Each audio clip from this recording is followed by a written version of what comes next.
São 7h14, quase 7h15. Peço desculpa aos ouvintes da Folha FM que estão nos acompanhando, mas essa tossezinha que pega você pós-gripe realmente é complicada, né? Não dá para encarar assim com facilidade, não. Aqui no estúdio da Folha FM, diante de mim, eu digo ao meu amigo Esdras Pereira, você tem um talento, Esdras, que é uma coisa muito especial. Eu conheço alguns fotógrafos, eu não gosto de chamar de fotógrafo, eu gosto de chamar de repórter fotográfico, porque na fotografia você tem quase que metade da reportagem. E eu sou pessoalmente amigo, seu, claro, mas Evandro Teixeira, Jornal do Brasil, Ari Gomes, Jornal do Brasil, e grande Alberto Ferreira, que foi diretor de fotografia do JB. Foram 3 pessoas que eu convivi muito, tive muita amizade, aprendi muito com eles e entendia a beleza de você captar um momento e aquela foto ilustrar uma matéria de forma que às vezes você não precisa nem ler a matéria. Às vezes a foto define tudo. Como você define o fotojornalismo, Esdras? Bom dia, é um prazer estar aqui, né? E também ter visto essa manhã maravilhosa de neblina, das fotos lindas também. Uhum. A minha formação básica é de fotógrafo. Aos 14 anos, eu comecei a trabalhar. Aos 15, eu já era fotojornalista. Uhum. A minha carteira já foi assinada como repórter fotográfico, jornalista profissional. Dizem que você era mais leve do que a câmera naquela época, né? Muito magrinho, e eu tenho muito orgulho disso, porque eu fui trazido, né? Quem trouxe essa coisa à tona foi o Luiz Barbosa, que foi meu mestre, meu parceiro, meu pai no jornalismo. Tenho certeza que ele hoje estaria muito orgulhoso do Grupo Folha, dessa nova emissora que tem feito tanto sucesso. E o Aloysio tinha uma visão muito ampla do jornalismo e muito moderna. E nessa visão moderna se valorizava demais a imagem. E foi ótimo para mim, porque ele dava o verdadeiro valor à imagem, tanto que a Folha da Manhã foi o primeiro jornal da região em offset e privilegiando a imagem, a fotografia. Eu trabalhei com o Aloysio no Jornal A Notícia, o extinto Jornal A Notícia, né? Trabalhei com ele no Jornal do Brasil, tive uma oportunidade muito grande no Jornal do Brasil, eu convivi com o Evandro Teixeira, um dos melhores que eu conheci em estúdio. O Ari, no esporte, fantástico. Fantástico. Só que tinha um problema, o Ari. Não podia fazer jogo do Flamengo. Porque ele largava a câmera e saía pulando o gol do Flamengo. Lá no JB, todos nós tínhamos de fazer clínica geral. Todos fazíamos de tudo. Mas o Ari, especialmente no esporte, era muito bom. E o Evandro, no estúdio, na publicidade, é fantástico. Entendeu? E convivi com outros, como o Campanella. Claro, que era o vice... o subchefe do... era o vice, né? É. Mas era uma pessoa muito atuante e um cara sempre pronto a orientar.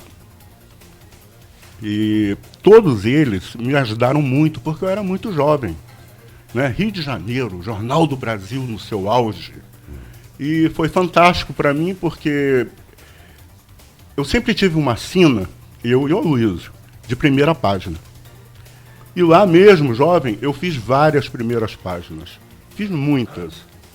E em pouco tempo, eles já tinham completa confiança que eu saísse para qualquer tipo de serviço.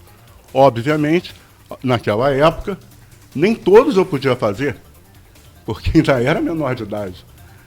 Mas atuei com muito prazer lá, sempre comi, bebi e respirei jornalismo.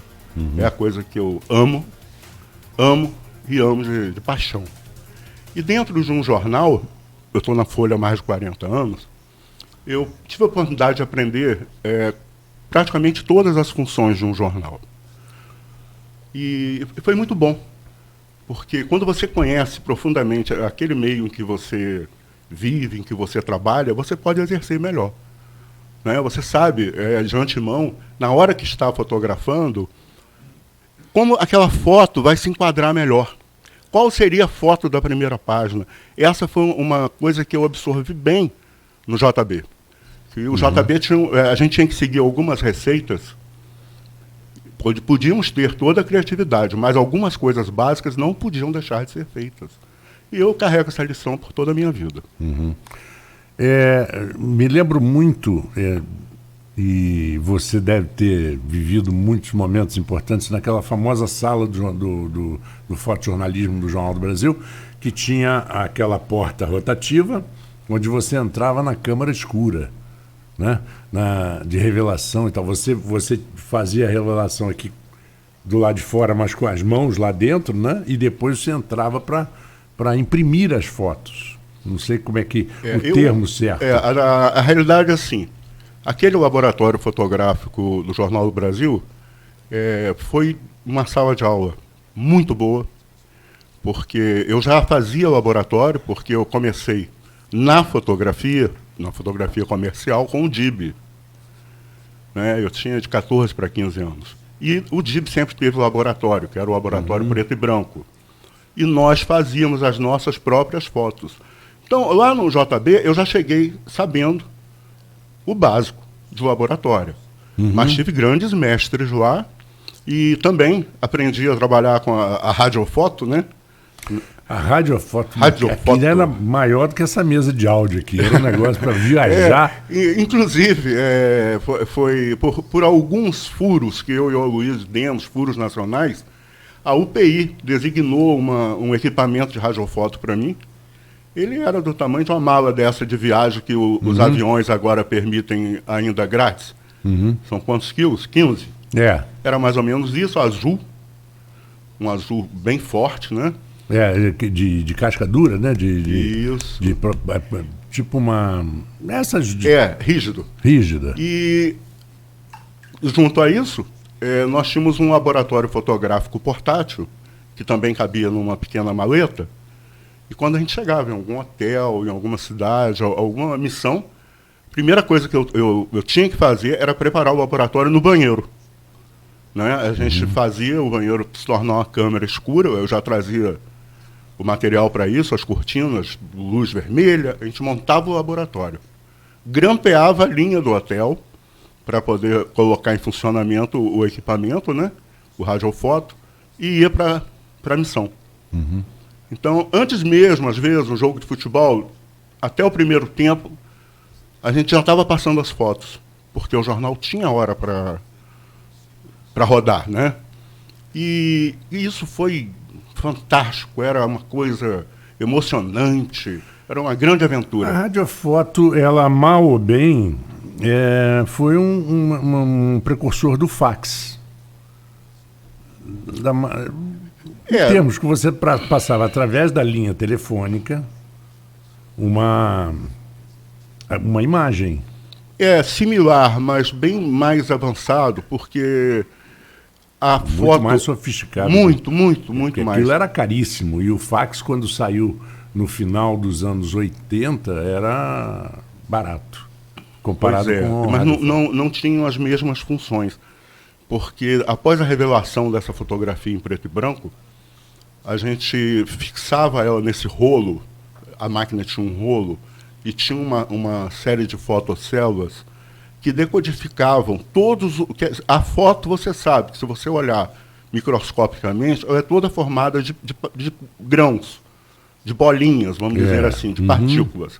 Então, essa fotocélula, com aquilo girando em velocidade, fazia essa leitura e decodificava cada tonalidade, em cada grão. Em cada tom de cinza, né? E um sinal sonoro. Então, durante o trabalho, eu ficava toda a vida. Lá no Rio, a pessoa que estava recebendo, no laboratório fotográfico do JB, tinha uma máquina similar que recebia um cartucho com um papel fotográfico virgem e, simultaneamente, ia gravando esse papel, decodificava aquele sinal em intensidade luminosa e ia gravando esse papel num tubo escuro. Depois esse tubo era retirado, levado para o laboratório, revelado, e o cara voltava e falava: Esdras, ó, essa foto tá show, pode mandar outra. Cada foto era de cerca de 8 minutos para transmitir. Olha, e... Bom, falando um pouquinho disso, eu gostaria começar basicamente esse papo da fotografia no jornalismo, você falando um pouco das fases. Fases, eu digo, tecnológicas. Estou falando no sentido tecnológico. Porque nós tínhamos o jornal, quando não havia isso, as fotos tinham que ser fotografadas, batidas e depois passado em como é que chamava? Clichê. Clichê. No clichê. Antes do offset era Antes clichê. do offset era clichê, tudo furado, tudo de pontinhos, né? Que era granuladinho, parecia uma placa de gravação. Era uma gravação, uma placa metálica. Uma placa metálica. E as fotos saíam muito bem, desenho nem tanto, desenho tinha que ser traço. Na época, né? Eu me lembro que eu ilustrava em jornal no início. Não tinha gama tonal suficiente. Não tinha grama tonal suficiente. O que você acha que a tecnologia, como foi o desenvolver dessa tecnologia? Passar para isso, primeiro a radiofoto, depois vinda de computador, onde você colocava foto no computador e enviava. E hoje existem máquinas fotográficas que têm até transmissão, porque elas claro, têm, com certeza. O Wi-Fi tranquilo. Qualquer telefone hoje já passa a foto. Exatamente, vídeo, né? Exatamente. De alta qualidade. Eu me senti como se tivesse entrado numa máquina do tempo e dado um salto muito rápido para o futuro. Porque quando eu comecei, a gente tinha um pequeno laboratório nos fundos do Jornal A Notícia, nós revelávamos a foto, levávamos à Associação de Imprensa Campista, no Rua Formosa, e lá era feito o clichê. Olha que mão de obra. Aí depois esse clichê era recolhido pelo pessoal da oficina, trazido para a notícia, onde a página era montada, encaixando toda aquela linotipia e as imagens.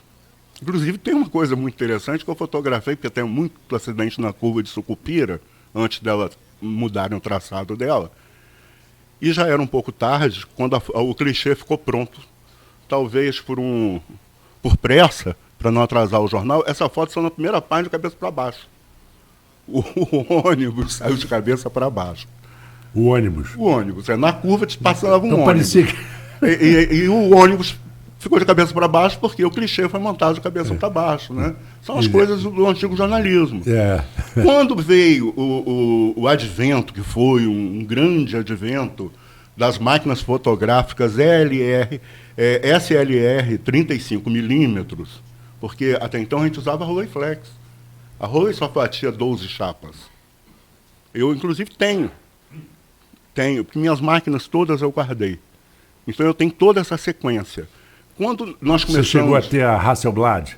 Não trabalhei com a Hasselblad porque era um formato de negativo, que era 5x7, que não satisfazia para mim, entendeu? Mas no Jornal do Brasil, no estúdio, era usada a Hasselblad. Mas na rua, a gente tinha que ter uma máquina mais leve, mais ágil. Então, a minha máquina de preferência sempre foi a Nikon. A Nikon ela foi trazida para o Brasil para um concurso de misses. Porque todo mundo usava Rollei e, de repente, a equipe que ia fazer a cobertura desse concurso de Miss, todos vieram de Nikon. Então, os jornalistas da época ficaram impressionadíssimos e o Jornal do Brasil passou a comprar Nikons.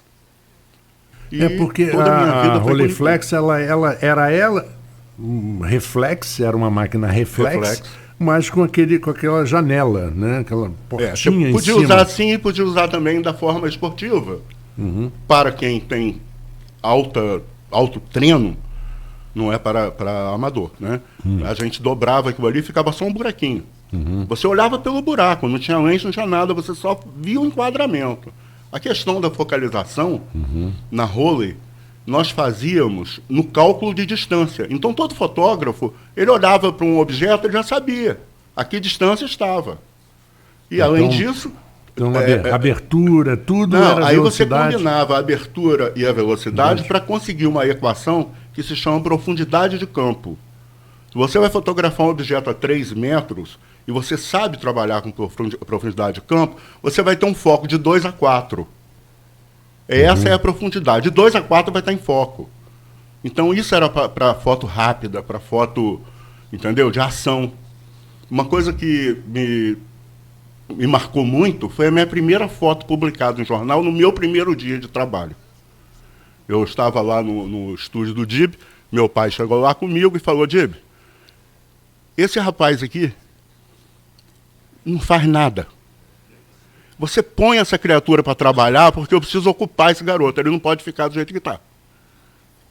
Aí eu já fui com uma máquina que era do meu pai, que chamava Beautyflex, similar a Roley, né? Que eu também tenho até hoje essa máquina. E DIB era muito amigo do meu pai, né? Eles eram grandes amigos. Botou filme na máquina, preparou e deu na minha mão. Ó, dá uma volta aí no mercado, a loja dele chamava 3B, Bom, Bonito, Barato. E é onde ele montou um estúdio fotográfico que chamava Foto Quarta Dimensão. Era em frente o relógio do mercado. Ó, dá uma volta aí, bate algumas fotos e traz para mim e eu vou revelar, vou ver o que eu posso fazer com você. Por aquelas coisas que só a estrela de quem nasce para o jornalismo proporciona, eu vi uma confusão. Que não se aprende. Não, é estrela. O jornalista, ele, além do talento, ele tem que ter estrela. Porque senão ele não vai conseguir nada. A técnica vem depois. Se ele tiver estrela ou não tiver técnica, também não adianta nada. É difícil. Porque ele vai ver uma confusão, ele vai esbarrar. Vai tremer, vai fazer mal feito. Bem, e vai esbarrar. Resultado. Não estou falando do fotógrafo, não. Estou falando no caso do jornalista. Você falei que o talento e o discernimento é 70%. Não, para ambos. Para o jornalista e para o fotojornalista. Mas se não tiver aqueles 30% de técnica... Não, tem que ter técnica. Fica o cara muito tem difícil. que ser... Porque, inclusive, depois eu quero falar sobre isso, hoje a gente está vivendo uma discrepância. A gente está observando excrescências. Porque pessoas que não têm o mínimo talento, não são profissionais, pessoas estão se arvorando como jornalistas, entendeu? E isso está vilipendiando a classe. Porque é muito difícil para o leitor comum, para a pessoa do povo, fazer esse discernimento. Então, quando o cara se arvora, jornalista, essas coisas todas da mídia, ele engana muita gente. É essa época que a gente está vivendo, das fake news, tudo em razão disso. Mas voltando ao mercado, eu comecei a andar ali no mercado e vi uma confusão. Você sabe como é que é o troço, né? Saiu uma confusão de muita gente. É igual um ataque cardíaco. Embola tudo ali. Aí eu fui lá, o que está acontecendo? Né? Tentei olhar e empurrando as pessoas. Rapaz, tinha uma prostituta enfiando a pancada num guarda municipal. Mas batendo nele mesmo, com força. Inclusive, essa pessoa, essa senhora, ela faz parte, é um dos personagens do meu livro. Uhum. Maria Peituda. Quando eu vi aqui, eu já meti o dedo. Fiz as fotos, ela tinha tomado o cacetete dele, ela estava batendo com força nele. Voltei pro estúdio. E falei, tirei umas fotos aí. Vamos ver se vai prestar alguma coisa aqui. Entra aqui pro laboratório. Aí fui pro laboratório, botou o filme para revelar. A gente revelava numas cubas, como se fosse um copo preto, com tampa preta, e depois fez aquela presepada toda, secou o filme. E fez as provas de contato, que era uma primeira impressão que nós fazíamos, botando o negativo em cima do papel, dando uma luz rápida e revelando para ver o que tinha. Revelando do mesmo tamanho do negativo. Exatamente. Aí ele olhou aqui, rapaz, o que é isso aqui? Eu disse, olha, Dib, uma senhora ali estava batendo no guarda. Você está brincando. Aí ele foi se informar. E era a coça que o guarda estava tomando mesmo. E ele mandou essa fotografia para o jornal Monitor Campista. E essa foto foi publicada lá, na primeira página. Então foi ali, eu já percebia que a minha sina era aquilo, que eu estava fazendo o caminho certo. E foi bom porque me estimulou. Então, eu me apaixonei completamente por fotografia. Cheguei a dar aula de fotografia no curso de jornalismo da Faculdade de Filosofia, na época, estava iniciando, né? E eu fui convidado, dei aula lá 2 anos de codificação visual. Fui para o Jornal do Brasil, vim para a Folha da Manhã antes da Folha inaugurar, uns 3 meses antes, a convite do Aloysio e da Dilva, que me deram, né? Eu já era parceiro de Aloysio, né? Era como se fosse um filho, porque nós viajávamos juntos, ele me orientava, me aconselhava, aconselhos que às vezes eu não seguia, como todo filho rebelde, né? É lógico. Mas eu sempre ouvi muito ele. E no jornalismo eu vi poucos repórteres que pudessem se assemelhar a ele. E nós chegamos a uma sintonia tão grande que é fantástico isso, porque às vezes numa reportagem de grande porte, coisas de peso, coisas muito sérias, nós não precisávamos trocar palavras. Ele olhava para mim, eu já sabia que eu tinha que fazer determinada foto, que se ele falasse eu não ia conseguir, porque as pessoas iam ouvir. Então, com um trocar de olhares, a gente já se movimentava. Enquanto ele distraía alguém entrevistando, eu já ia pelos fundos para fotografar o que estava acontecendo. Foi muito legal isso. E aí me chamaram para a Folha, porque precisávamos montar o arquivo. Né? Um jornal, para iniciar, ele já tem que ter um arquivo fotográfico. Os jogadores de futebol, os políticos, né? Aquelas coisas todas da cidade. Já temos que ter matérias prontas, não matérias de segundo caderno, né? O Aloysio gostava muito de fazer matéria romântica também. Ele tinha uma visão muito boa quando a gente chegava na cidade para fazer um determinado acontecimento. Raramente a gente saía daquele local sem que ele fizesse 2 ou 3 matérias, que eram matérias que poderiam ser atemporais, poderia usar outra hora qualquer. Assim foi em Varriçais, sobre os vinhos de Jabuticaba, entendeu? Eram matérias que saíam no caderno B do Jornal do Brasil. Então era... E você sabe que eu tenho tudo guardado, né? Sei, claro. Eu sou maníaco. Sei, lógico que eu sei. Por arquivar e guardar tudo que gira em torno de mim, que eu participo, eu arquivo e documento. Tudo. E eu venho fazendo isso, e hoje a minha esposa, a Alba, ela toma conta dessa parte. Eu só digo, você tem que guardar, e ela já arquiva todas as matérias, todas as colunas. Eu tenho uns 5, talvez 6 arquivos desses, de 5 gavetas, 6 gavetas, sim, só de negativo.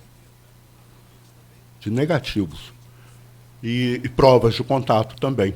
Porque, como a gente falava, esse advento da transformação, da modernização do jornalismo foi muito interessante. Porque depois das máquinas SLR, nós ainda trabalhávamos apenas em preto e branco, veio a foto colorida para jornalismo. Porque só quem utilizava foto colorida era a revista. Entendeu? Quando os jornais começaram a trabalhar com fotos coloridas, abriu-se um mundo fantástico. O que não desmerece a foto preta e branca, porque a foto preta e branca, nela você utiliza muito mais talento do que na colorida. Porque para fazer uma coisa em preto e branco ficar bonito, é mais difícil do que você tendo uma gama de cores para poder trabalhar. Mas já vista a série de Canudos do Evandro, né? Que é um negócio... Nossa, tem cada coisa linda. As melhores fotos jornalísticas, a grande maioria, são em preto e branco. Claro, né? Não tem menor dúvida. Você vê o Salgado agora. O Salgado drama, só faz preto e branco. Todo drama está no preto e branco. Exatamente, no contraste. Porque você capta a melancolia. Você sabe que no ensino de desenho, quando a pessoa aprende a desenhar, vai ter aulas de desenho na Faculdade de Belas Artes, em lápis, grafite preto e branco, vai desenhar em preto e branco, né? Você aprende a transformar a diferença das cores em diferença de tons em cinza. E eles chamam isso de valor. Não, o valor aqui está errado, olha. Veja bem, aquela peça, ela é laranja e a outra é azul, mas se você fotografar em preto e branco, você vai ver que a laranja é mais escura que a azul e você fez mais clara. Com certeza. Né? Então, essa transferência do valor da foto preta e branca é uma coisa que quem desenha, e eu desenho, você sabe disso, dá um valor tremendo, né? Dá um valor tremendo. Você vê que a coisa é muito similar, que no próprio nome da fotografia, foto, luz, grafia, escrita. Fotografar, escrever com a luz. Então, por que escrever com a luz? A diferença da fotografia para o retrato, porque o retrato é uma das áreas da fotografia. As pessoas confundem muito isso e utilizam, às vezes, pejorativamente, chamar alguém de retratista. O que não há desdouro nenhum. Porque grandes, magníficos fotógrafos se dedicavam ao retratismo, que é muito difícil. O que é o retratismo? É você retratar factualmente. Nada além disso. Isso. Quando você faz fotojornalismo, quando você faz a fotografia, na acepção da palavra, que você está escrevendo com uma luz, essa fotografia só vai ter valor se ela tiver uma mensagem subjetiva, inserida pelo fotógrafo. Você simplesmente tirar uma máquina fotográfica do bolso e apertar o dedo, você não está fazendo nada demais. Agora, botar uma mensagem ali, transmitir, mostrar a violência, mostrar a tristeza, mostrar a vitória, a mensagem subjetiva inserida pelo fotógrafo. E isso é a verdadeira fotografia, a verdadeira escrita com a luz. Exato. Eu conheci um fotógrafo americano muito bom, Michael Fiedler. Ele tem uma página, a página dele na internet é um espetáculo. É jovem, mas ele até hoje gosta muito de fotografar com filme. Um filme. Sim, sim. Compra os filmes, preto e branco principalmente, e fotografa coisas lindas. Mas Michael, na máquina digital, ela não te dá o mesmo... Ele falou, Marco, a máquina digital, ela reproduz com fidelidade a luz. E a máquina fotográfica com filme, ela é a luz. Então, deu para entender? Não concordo muito com esse pensamento, porque a transformação, como a gente vinha falando, foi muito grande. Quando nós tivemos o advento da foto colorida, nos jornais e tal, em seguida, logo, em pouco tempo, surgiram as máquinas digitais, que eram péssimas. Aí eu concordo com ele, naquela época. Eram máquinas da Fuji, Kodak, digital. Eu sempre achei as fotos feitas com aquelas máquinas rasas. São fotos rasas. Elas não tinham qualidade. E você olhava a foto, parecia que era um silk. Entendeu? Não era uma coisa. O que me lembrava? Aquelas fotos de Polaroid. Mas ainda eram piores. Então, realmente não valia a pena. Eu fiz muitos testes e eu só dei esse salto do filme para digital, saindo de uma Nikon digital profissional para outra Nikon. Entendeu? Então, eu tenho, inclusive, é interessante... Porque aí você garantiu que a qualidade das lentes... Eu sempre trabalhei, porque as minhas objetivas, que eu utilizava, que eu tenho até hoje, que eu utilizava na máquina tradicional de filme, migraram para a minha máquina digital. O que aconteceu? Por que foi tão bom assim? Isso foi uma coisa fantástica, a fotografia digital. Eu podia tirar 36 fotos em cada filme, eu tinha que revelar aquele negócio todo, eu não podia me exceder fotografando. Foi muito bom, porque o fotógrafo, ele vai se aperfeiçoando quando ele aprende a ser seletivo. Não adianta você sair tirando 10 mil fotos para aproveitar uma. O cara que faz isso, ele está utilizando mais a sorte do que o talento. Então nós tínhamos que ser seletivos. E os jornais também não davam a gente a quantidade de filme que você queria, não. Era limitado, porque os filmes eram caros. E nós trabalhávamos com filmes mais caros, que eram os filmes de 400 asa, que é de maior sensibilidade. Isso. Quando veio o advento da foto digital profissional para o jornalismo, pum! Abriram-se as cortinas. Foi um espetáculo maravilhoso. Porque eu, num cartão de memória, eu podia botar 2.000 fotos. Entende? Eu podia pegar essas 2.000 fotos, botar no cartãozinho, dar o cartãozinho para o motorista levar para o jornal e continuar trabalhando. Olha, são 7h45, essa história de pegar o cartão e dar para o motorista.